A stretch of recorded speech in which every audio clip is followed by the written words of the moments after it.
हमाद, आपको क्या लगता है कि कंसिस्टेंसी क्यों नहीं है? यानी हमारे साथ ऐसे क्यों होता है कि एक स्ट्रेटजी बना लेते हैं, फिर उसके बाद कहते हैं कि नहीं नहीं नहीं नहीं, ये ठीक नहीं थी, हमें तो ये करना चाहिए था, उस खिलाड़ी को वापस आना चाहिए था, उसको निकाल देना चाहिए था, इस पे काम करना चाहिए। कंसिस्टेंसी क्यों नहीं है? यानी एक डिसीजन अगर ले लिया है तो फिर अब इस पे कंसिस्टेंट रहें।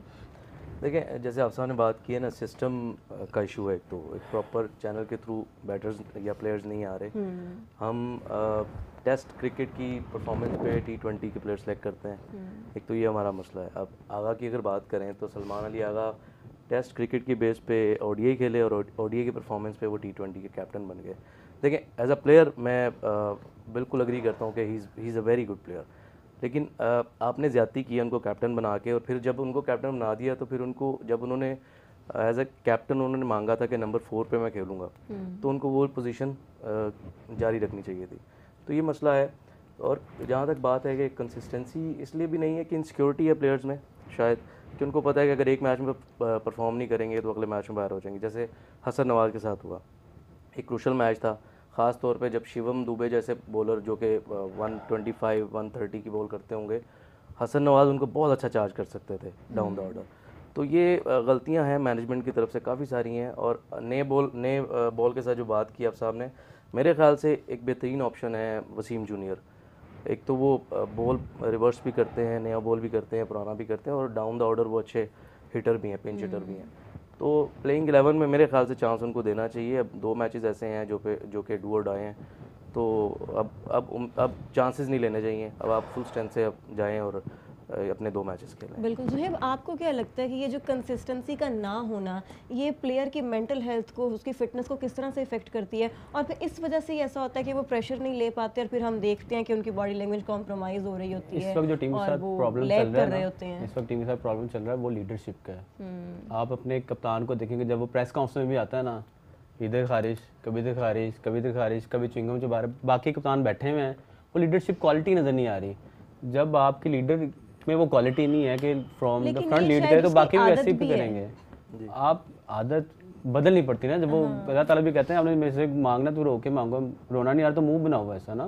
तो अगर आप कप्तान नहीं हो, जब इससे बना दिया गया कि भाई आज से तू ही कप्तान है, क्योंकि मैंने पहले वालों को वापस ध्यान देना, तो यार you have to act like a captain. भी ऐसे हाइपर एक्टिव नजर आ रहा होता है।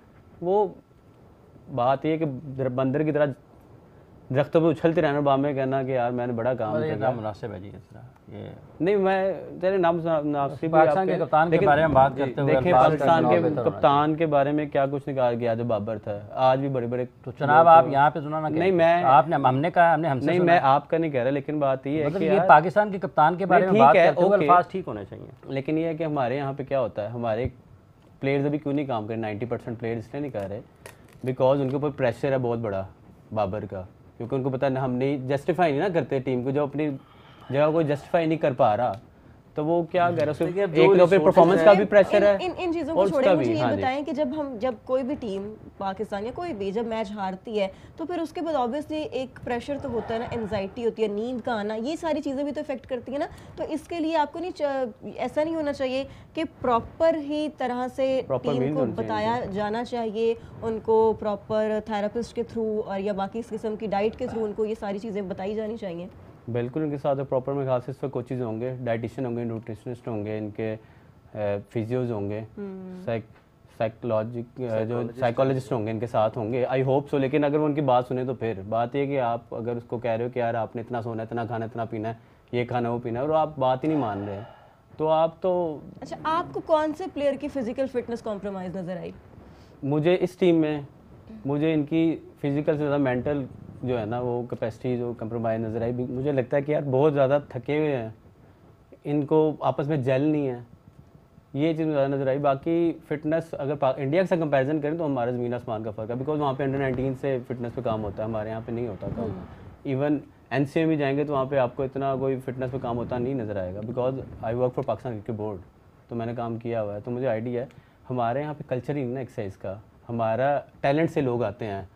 इंडिया में अगर आपने आगे आना है तो आपके लिए कैरियर की बेस है फिटनेस, यहाँ पे कैरियर की बेस फिटनेस नहीं, यहाँ पे टैलेंट है। टैलेंट ही सारी दुनिया में बेस है। हाँ, नहीं, फिटनेस उसका एक एलिमेंट है, फिटनेस एक टूल है। आप दुनिया का आजम खान नहीं आ सकता इंडिया में या किसी मुल्क में, अगर आप कहते हैं टैलेंट है तो टैलेंट आजम खान में टैलेंट होता है, परफॉर्म करता, कभी बाहर भी ना होता। नहीं वो टैलेंट बेस है जनाब। नहीं, फिजिकल फिटनेस जो है ना, फिजिकल फिटनेस उसका टूल है, फिजिकल फिटनेस टूल है उसका। जिसने भागना है, रनिंग करनी। आजम खान लास्ट टाइम में क्या हो गया था, उससे झुकना झुका था नहीं था। मतलब मैंने आपसे पूछा ना, हुसैन तो फिजिकली फिट है, ऐसे ही है, ऐसे ही है। कैलिबर नहीं, नवाज भी फिजिकली फिट है, कैलिबर नहीं उसका। अगर आप कौन सी चीज पे खड़ी हो, कैलिबर नहीं देखें ना, वेस्ट इंडियन के 70-80% प्लेयर हैं जो कि उनका दूर दूर ताल्लुक ही नहीं है। कैरन पॉलर्ड कितना फिट है कैरन पॉलर्ड हो गया, और रकीम हो गया, नहीं वो at least they are going to gym, वो जिम। ये संजू सैमसन फिट है, संजू सैमसन को देखा है आपने? संजू सैमसन का पेट देखें आप, रोहित शर्मा का पेट देखा है? रोहित शर्मा को फिर क्या कहते हैं लास्ट टाइम पे, समोसा लास्ट टाइम को छोड़े ना आप। मैं अर्ज ये कर रहा हूँ कि ये सिर्फ फिजिकल फिटनेस नहीं है, दुनिया में किसी भी स्पोर्ट्स, कोई भी स्पोर्ट करते हैं, किसी भी खेल का हिस्सा बनते हैं, उसकी टैलेंट आप में होना जरूरी है। एज अ फिटनेस ट्रेनर और एक्सरसाइज साइंस के मैं तो यही कहता हूँ कि भाई नंबर 1 पे फिजिकल फिटनेस के बाद मतलब मैं फिजिकली फिट हूँ, बहुत ज्यादा सुपर फिट हूँ, लेकिन मैं क्रिकेटर नहीं हूँ। क्रिकेट टीम में मुझे रखेगा कोई? ऑब्वियसली अगर आपका टैलेंट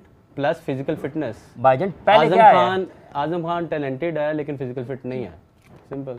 बिल्कुल। चलें हम गुफ्तगू को आगे बढ़ाते हैं। हाफिज़ साहब मुझे ये बताएं कि श्रीलंका और ये जितने भी पाकिस्तान में जो साइकोलॉजिस्ट है वो कहेगा ये सबसे पहले मेंटल टफनेस होनी चाहिए। मेंटल टफनेस आएगी, एक्सरसाइज। जो साइकेट्रिस्ट है, जो कोच है, जो फिजिकल ट्रेनर है, वो कहेगा जी मेरी चीज़ सबसे पहले है। सबसे पहली चीज़, बुनियादी चीज़ कि आप में क्रिकेट खेलने की सलाहियत होनी चाहिए और ये गिफ्टेड होती है। फिजिकल फिटनेस की अहमियत से कोई इनकार नहीं कर रहा, ठीक है, लेकिन ये कह देना कि सिर्फ फिजिकल फिट होना ज़रूरी है, उसकी बुनियाद पर आप टीम में आपको रखा जा सकता है, ये नहीं हो सकता। इमाद वसीम एट टाइम उतने फिजिकली फिट नहीं थे, लेकिन उनको टैलेंट की बेस के ऊपर कॉम्प्रोमाइज़ किया जाता था। हाशिम आमला का नाम आपने सुना है? क्या वो फिजिकली फिट था? फिजिकली फिट था, हमारे पास मिसाल है, ठीक है। तो उसको हाशिम आमला का बता देना, आपसे पूछा तो है जनाब। तो उसका छोटा सा कैरियर था, उसने जल्दी खेला है। हाशिम आमला का उसके रन्स कितने हैं? नहीं रन्स तो बहुत ज्यादा उसके, मतलब इंजरीज 6,000। अगर आप कहते हैं कि फिजिकल फिटनेस, भाईजान मैं अर्ज ये कर रहा हूँ कि फिजिकल फिटनेस उसका एक हिस्सा है जी। ये नहीं कहा जा सकता कि अगर आप बहुत फिजिकली फिट हैं तो आपको फिटनेस की बुनियाद पर टीम में लिया जा सकता है। मैं ये नहीं कह रहा हाफिज़ साहब, मैं कह रहा हूँ कि टैलेंट प्लस फिजिकल फिटनेस भी फिजिकली फिट उस टाइम पे तो कोई भी नहीं होता था, उस टाइम पे तो वो वही अर्ज कर नहीं था, वही अर्ज कर रहा हूँ। लेकिन आज के दौर में अगर आपने आगे जाना है तो आप ऑस्ट्रेलिया, इंग्लैंड, न्यूजीलैंड को उनके साथ अपने आप को कंपेयर करना पड़ेगा। अगर हम कहेंगे नहीं जाना जिम तो ना जाए। पाकिस्तान में ना, पाकिस्तान में की बुनियाद पर तो फैसला नहीं किया जा सकता ना कि कौन मैं बहुत अच्छा शॉटें मारता हूँ लेकिन मैं भाग नहीं सकता, तो क्या मुझे रखेंगे टीम में? नहीं रखेंगे। मैं 50 ओवर नहीं खड़ा हो सकता, 20 ओवर नहीं खड़ा हो सकता, तो ग्राउंड में खड़ा भी तो ना, मेरा टैलेंट है लेकिन मैं नहीं खड़ा हो पा रहा, सिंपल। जहाँ तक बात है ना साहिबजादा की, अपने बात की है, साहिबजादा की सिर्फ एक इशू है, रोटेशन ऑफ स्ट्राइक उनकी थोड़ा सा मसला है, अदरवाइज हैंड आई कोऑर्डिनेशन की बड़ी ज़बरदस्त है, अच्छे चौके छक्के लगाते हैं। सिर्फ एक इशू है जिसके ऊपर काम करने की उनको ज़रूरत है, अदरवाइज वो फिजिकली बहुत फिट है, मेंटली बहुत स्ट्रॉन्ग है। साहिबजादा की अगर बात करें, रन उन्होंने लॉट्स ऑफ रन्स किए हुए हैं डोमेस्टिक में, PSL में बड़े रन्स किए हुए हैं। तो सिर्फ उनकी एक ये वाला इशू है, बाकी अगर पूरी टीम की बात करें तो मेरा नहीं ख्याल कोई फिजिकली कोई भी चैलेंज है, बड़े ज़बरदस्त फिटनेस सबकी बड़ी अच्छी है। हाँ, जहाँ तक आपसे ने बात की है, मेंटल स्ट्रेंथ एक इशू है, जो कि ऑब्वियसली जब आप इतने बड़े टूर्नामेंट में जाते हैं और जब इस तरह के राइवल होते हैं सामने जो कि बाय हुक और क्रूक जीतना चाहते हैं, तो वहाँ पे मेंटली थोड़े से मेरे ख्याल से प्रेशर आते ही आते हैं। और ये क्योंकि एज़ कम्पेयर टू अगर आप दूसरी टीमों के साथ देखें तो पाकिस्तान की स्लाइटली न्यू टीम है, तो इस तरह के इश्यूज इनको तो सामना करना ही पड़ेगा। और हाफिज़ साहब, ये जैसे हम फिटनेस की बात करें, ये जो लॉन्ग जो फॉर्मेट वाले जो मैचेस होते हैं उनमें शायद ये ज़्यादा मैटर करती है बजाय इसके कि ये हम अभी की T20 में भी बहुत ज़्यादा इसका इशू है। लेकिन बुनियादी तौर पर अगर ये जो मेंटल टफनेस है ना, ये भी बेस करती है आपकी स्किल पर। अगर आप में स्किल होगी तो वो स्किल आपको प्रोवाइड करती है मेंटल टफनेस।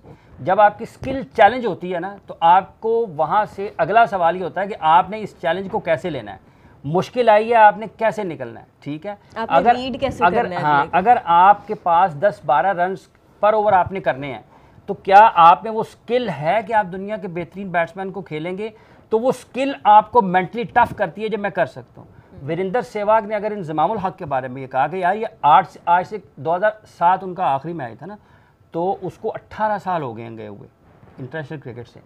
उस वक्त भी वो ये कहते थे, उस वक्त T20 क्रिकेट नहीं थी, ठीक है, इंटरनेशनली, ये उस वक्त भी उनसे जब पूछा गया बाद में कि उन्होंने कहा जी उस वक्त भी अगर 8 रन वनडे क्रिकेट में पर ओवर अगर करना होते कि उनके पास चैलेंज होता था तो इंजमाम के बारे में कि वो आसानी से कर लेगा।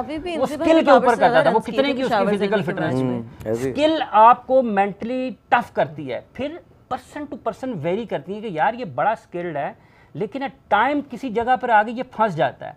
फिर जो ह्यूमन रिसोर्स होता है स्पेशलाइज्ड उस फील्ड का, वो उसको आइडेंटिफाई करता है कि यार इसके साथ ये प्रॉब्लम है, फिर उसकी किसी मेंटल साइड को आप ट्रीट करते हैं, उसके साथ बातचीत करते हैं, फिर आपको डायग्नोज करते हैं कि इसके साथ क्या प्रॉब्लम है। फिर अगर कोई मसला उसका हल होता हो तो वो हो जाता है। लेकिन जितने भी टॉप प्लेयर्स हैं दुनिया के, वो स्किल्ड हैं, स्किल उनको मेंटली टफ बनाती है, वो चैलेंज लेते हैं और उस स्किल की बेस पर वहाँ से निकलते हैं। बाकी जब आप हाईएस्ट लेवल पर क्रिकेट खेल रहे हैं ना, आप बड़े स्किल्ड हैं, आप मेंटली भी श्रूड हैं, आपको दिमाग आपका चलता है, तो आपको पता होता है कि यार मैंने दुनिया की बेहतरीन टीमों का मुकाबला करना है, तो मेरे सामने स्टैंडर्ड्स क्या हैं, मैंने उनको मीट कैसे करना है।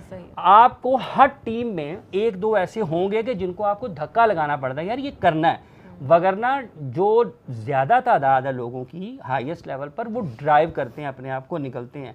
तो इसलिए ये सारे टूल्स हैं उसके कि आपने मेंटल साइड देखनी है, आपने फिजिकल फिटनेस तो बुनियादी चीज़ है उसकी, कि आपने अपनी साइकोलॉजिकल साइड देखनी है, स्किल के ऊपर काम होना है सबसे पहले।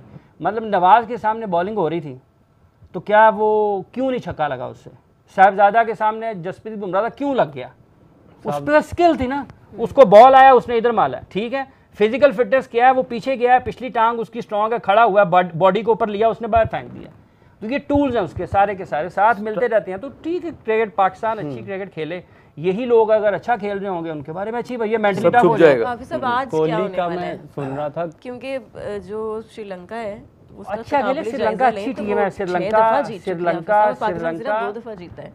श्रीलंका के इस वक्त भी इंडिविजुअली प्लेयर्स बहुत अच्छे हैं। मुझे लगता है कि शायद कहीं ना कहीं जो उनकी फास्ट बॉलिंग है, या जो 5वां बॉलर है, हम 5-0 उसको पाकिस्तान कहीं, और ट्रेडिशनली पाकिस्तान श्रीलंका के खिलाफ अच्छी क्रिकेट खेलता है, ट्रेडिशनली अच्छी क्रिकेट खेलता है। तो फैक्टर्स हैं, पाकिस्तान गिरा हुआ है, पहले ओवर में विकेट नहीं मिल रहा, उसका जो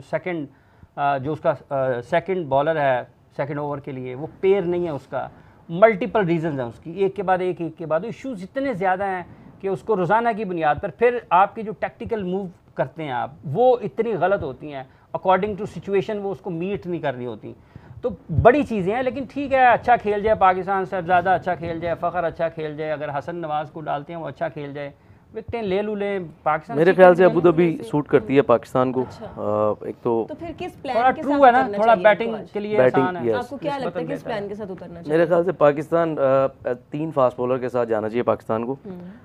इब्रार के साथ या मुकीम के साथ जाएं, किसी एक स्पिनर के साथ जाएं स्पेशली। सलमान मिर्जा नहीं, वसीम जूनियर ज़्यादा बेहतर है। वसीम जूनियर सब में बेहतरीन है। एक तो लेफ्ट आर्म ऑलरेडी आपके पास है शाहीन की सूरत में, और आपको एक नए बॉल से करने के लिए चाहिए भी है वसीम, और डाउन द ऑर्डर भी वो पिंच हिटर भी है।